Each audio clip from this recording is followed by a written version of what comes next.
Oke, lagi rame seorang perempuan minta pertanggungjawaban suami orang yang katanya juga anggota DPR. Nah, saya melihat perempuan kedua ini katanya tak punya income, terus cuman menuntut hak untuk anaknya ya. Kalau ada yang bilang life is choice, hidup adalah pilihan. Ayo sebagai laki-laki, saya kontrol emosi ya. Sebagai laki-laki ya, di sini pun saya tidak menyalahkan salah satu. Ya saya karena pernah ada di posisi seperti ini, maksudnya melihat kejadian, juga pernah mengalami sendiri. Yang pertama melihat kejadian yaitu orang tuaku sendiri. Yang kedua aku sih dulu ya karena dibohongi ya, mungkin masih on ya, bukannya saya untuk pencitraan diri saya sendiri, baik tidak ya, ini fakta yang saya jalani. Di sini menurut saya yang paling salah ya menurut saya ketiga-tiganya, menurut saya ya, dari versi si perempuan bilang si istri pertama itu sudah tidak bisa menggairahkan batin apa sih intinya ya, tidak bisa itulah ya, menggairahkan, atau sekedar rayuan laki-laki hanya untuk mendekati si wanita kedua. Nah, yang wanita kedua ini saya pun juga tidak menyalahkan juga ya, saya juga enggak mendukung juga. Intinya ya mungkin pola pikir si perempuan kedua ini enggak ada income, ada laki-laki yang mendekat lumayan mencukupi ya, pastinya mau. Ini mirip cerita kedua orang tua saya ya. Dan saya kalau cerita seperti ini flashback jauh sekali, tuh kepala saya agak pusing ya. Ya dulu ketika ibu saya melabrak istri mudanya itu, istri muda, saya juga nggak tega lihat rumahnya, lihat keadaan orangnya. Ya. Nah itu sedikit tentang kisah orang tua saya. Nah, saya cerita dulu, saya dulu aja ya. Yang kedua, saya ya dulu katanya tuh duda ya, mungkin dulu saya masih on ya akhirnya percaya saja. Ternyata ya emang duda, statusnya duda dengan istri yang pertama.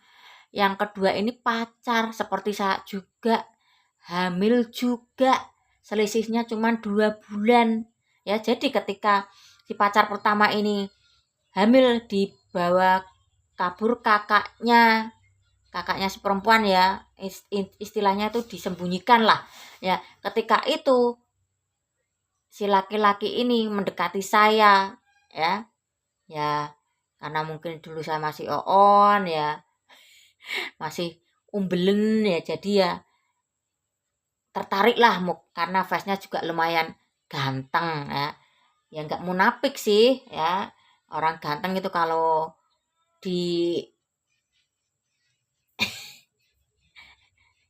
diajak karate itu ya emang enak ya. Terus ya karena dibohongi itu ya akhirnya sekarang jadi paham kenapa.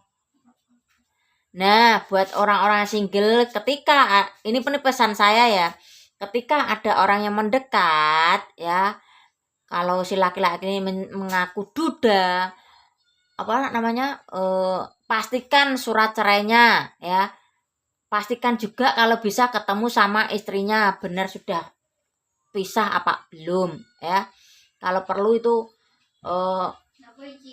kakak juga perlu ya. Kalau kakak itu jangan yang fotokopi, yang asli ya, difoto terus diteliti ya, karena zaman sekarang itu harus serba detail dan teliti ya. Kalau kan kadang sekedar omong doang ya kadang masih bisa ketipu ya. Nah, ini pesan saya bagi yang sedang dekati laki-laki atau laki-laki sedang didekati perempuan. Ya intinya itulah surat ya seperti kakak, surat cerai itu perlu ya. Biar supaya tidak terjadi yang seperti ini lagi viral ya. Sedang hamil memohon-mohon. Nah, kembali lagi life is choice. Ayo laki-laki sekarang tentukan pilihan Anda ya, mau ke istri tua atau istri muda ya. Kalau si laki-laki ini memutuskan untuk tetap stay dengan istri tua, yang muda harus bisa menerima dan harus introspeksi diri ya. Ini kesalahan Anda juga ya. Jika si laki-laki memutuskan untuk ke istri muda ya dimohon dan diharap yang tua ya lepaskanlah ya. Lepaskanlah, kalau masih bisa dipertahankan pertahankan dan cari win-win solution ya. Kalau untuk melepaskan tuh mungkin agak susah karena sudah punya anak 3 ya. Nanti kalau mungkin istri pertama bisa melepaskan, belum tentu anak-anak bisa melepaskan ya. Apalagi dari kalangan ekonomi yang lumayan punya, itu pasti rasa kehilangan itu pasti akan berat karena mungkin sering quality time, pergi bersama, mungkin seperti itu ya. Ya. Yes. Yang saya untuk tegas itu si laki-laki, ayolah. Mau yang pertama atau yang muda ya. Kalau nanti si laki-laki milih yang tua, yang muda dan tidak dinikahi, ya harus terima resikonya ya. Didik itu anak sampai besar, usahakan gizinya, usahakan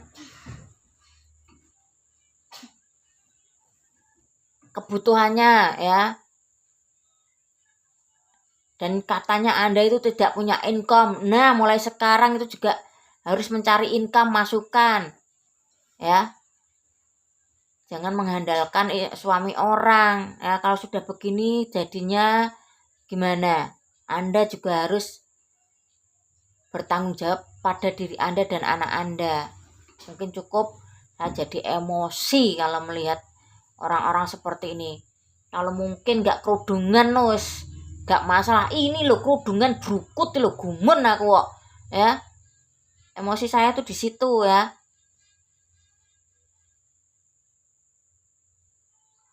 Tahan emosi, astagfirullahaladzim ya. Kalau mungkin Anda itu statusnya lonte itu jelas ya, lonte ya, pekerjaannya seperti itu ya. Lah ini brukut. Saya tidak menyalahkan hijabnya ya, sama menyalahkan perilaku manusianya, tapi sangat disayangkan. Ini menurut saya. Nanti yang korban siapa? Jadi korban anak. Ya kalau anaknya kuat mentalnya, kalau tidak mungkin bisa seperti saya, masuk sekolah tidak waras ya. Jadi emosi saya. Yang sangat saya sayangkan itu kerudungan. Sekali lagi saya tidak menyalahkan kerudungnya ya, perilakunya, tapi saya